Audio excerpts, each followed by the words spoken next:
একটা প্রশ্ন করেছে বিভিন্ন জায়গায় নাকি মাইক বন্ধ করে দিচ্ছে। আমি একটা কথা বলবো, কারো রাইট নাই মাইক বন্ধ করার। সাউন্ড পলিউশন, শব্দ দূষণের মাত্রা বিভিন্ন জায়গাতে, কমার্শিয়াল এরিয়া আছে, ইন্ডাস্ট্রিয়াল এরিয়া আছে, সাইলেন্স জোন আছে, 4টে জোনে ভাগ করা আছে। কলকাতা হাইকোর্টের 65 ডেসিমেলের নিচে বাজানোর কথা বলা আছে। সুতরাং কোন জায়গায় কেউ যদি গিয়ে বলে মাইক বন্ধ করো ধর্মস্থানের, সে ভুল কথা বলছে। তাকে সঙ্গে সঙ্গে বলুন কোন আইনের পরিপ্রেক্ষিতে বলছে। হ্যাঁ, যদি বলে 65 ডেসিমেলের নিচে রাখো, ঠিক কথা তিনি বলছেন। সুতরাং আর একটা কথায় অহেতুক আতঙ্কিত হয়ে আমার ফোনে প্রচুর ফোন এসছে, অমুক গ্রামের নাকি মাইক নামিয়ে দিয়েছে, তমুক পাড়ার নামিয়ে দিয়েছে। আমি অনুরোধ করছি, এইটা আতঙ্ক ছড়ানো হচ্ছে। আপনি নিজে গিয়ে দেখুন তো সেই পাড়ায় মাইক নামিয়েছে কি নামাইনে। ওই গ্রামে আপনি জানতো, কার কথা শুনে আপনি ফোন করছেন আমাকে, কাউকে ফোন করতে আতঙ্কিত হবেন কেন? শুনেন, দেশ চলবে, রাজ্য চলবে কারো কথাই নয়, সংবিধানের কথায়, আইনের কথায়। আইন সেখানে বলা হচ্ছে কি 65 ডেসিমেলের নিচে। 65 ডেসিমেলের উপরে উঠলে সাউন্ড দূষণ হবে। আমরা সাউন্ড দূষণের পক্ষপাতী নয়। আর মসজিদের মাইকের আজান আমি যদি বলেন 65 এর নিচে থাকে।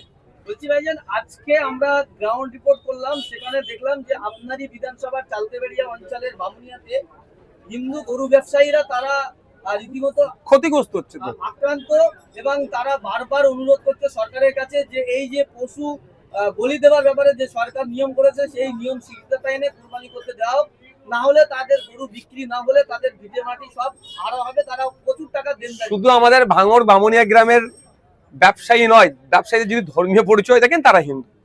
আমি আপনাকে বলছি, এই গরু ব্যবসার সাথে 70% সরাসরি যুক্ত আমার হিন্দু সমাজের মানুষরা, যারা গরুটাকে লালন পালন করে বড় করছে। যারা মেন উৎপাদন করছে তারা 70%-এর অধিক। ম্যাক্সিমাম গরু কোথা থেকে আসছে জানেন? ঝাড়গ্রাম, আমরা যতটুকু যেগুলো জানি, বাঁকুড়া, পুরুলিয়া, ওদিকে উড়িষ্যা। যদি জনসংখ্যার অনুপাত দেখেন, ওখানে মুসলিম, ওখানে পার্সেন্টেজ কত, কোনো জায়গায় 5, 7, 10 এইরকম। কারা উৎপাদন করছে? আমার হিন্দু সমাজের মানুষেরা। তারা আজকে ক্ষতিগ্রস্ত হচ্ছে। এই যে একটা ইন্ডাস্ট্রি, এই ইন্ডাস্ট্রির হেভি ক্ষতিগ্রস্ত হবে আমার হিন্দু সমাজের মানুষেরা। তারা আজকে আতঙ্কিত। লোন নিয়ে তারা গরু নিয়ে এসেছিল বাঁকুড়া থেকে, লোন নিয়ে আপনার গরুর খাবার টাবার জোগাড় করেছিল, আজকে যাবে কোথায়? আর একটা কথা বলছি, বিশ্বভারতীতে একটা গবেষণা হয়েছিল, পশ্চিমবাংলায় সব যে গরুগুলো আছে, এই গরু এর ঘাস বা খাওয়ার জায়গা যত গরু আছে তার পরিমাণে কম। বুঝতে পারছেন আমি কি বলছি? তাহলে এই এত যদি গরু থাকে, তাহলে গরু না খেতে পেয়ে ক্ষতিগ্রস্ত হবে। এই অনেকটা বিষয় আছে।